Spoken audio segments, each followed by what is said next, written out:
pinapatay ka ng pakunti-kunti. Ha? Emote na emote ka dyan. February na, uy. Buwan ng pag-ibig ngayon, tigilan mo. Mga yaspre na I'm back. It's me, Ganda Wanda. Kasama nyo pa rin dito sa 101.1 Yes FM. At ang chika sa akin, ano itong nakakarating sa akin, ha? Na hindi ka ba rin daw makamove on kahit alam mo na may bago na siya, ha? Ha? Charot. Hindi ka papagalitan tonight. Dahil nga naman, wala namang, walang exact date, walang tamang oras ang pag-move on, 'di ba? Sabi nga nila, minsan daw masasabi mo na naka-move on ka na kapag na-attract ka na sa iba.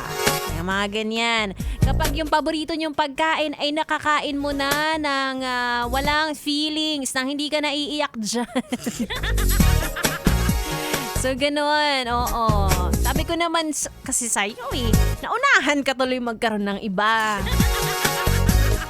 Charot. Hindi rin paunahan yan. Wag kang mag-alala. Mas maganda yung ikaw yung may pinakamahaba. At pinakamagandang istorya. Hayaan mo mauna sila sa'yo, di ba? O, kung naka-move on na sila, di maganda. Post mo sa Instagram. Pero ikaw, baka naman ginagawa pa yung storya mo, baka may niluluto pa para sa'yo, di ba? O baka naman yung taong para sa'yo, nasa maling tao pa. Wag ka nagmamadali. Oo. At sabi daw, i-feel mo ang pag-move on. Dahil kapag naka-move on ka na, ay grabe ka mo, para ka nanalo sa loto. Mga panahon na hindi mo aakalain na, oh my God, hindi yata ako mabubuhay ng wala siya. Ay, buhay ka pa, ate. Wag ka OA dyan, wag ka OA. Kaloka to. O anyway, kung naghahanap ka ng sign para makipagkilala ka sa iba, ito na yon, ako na nagbibigay. Tingin-tingin ka pa sa iba, ako na nagbibigay, o ako na nag-provide, ako na lahat. Charot.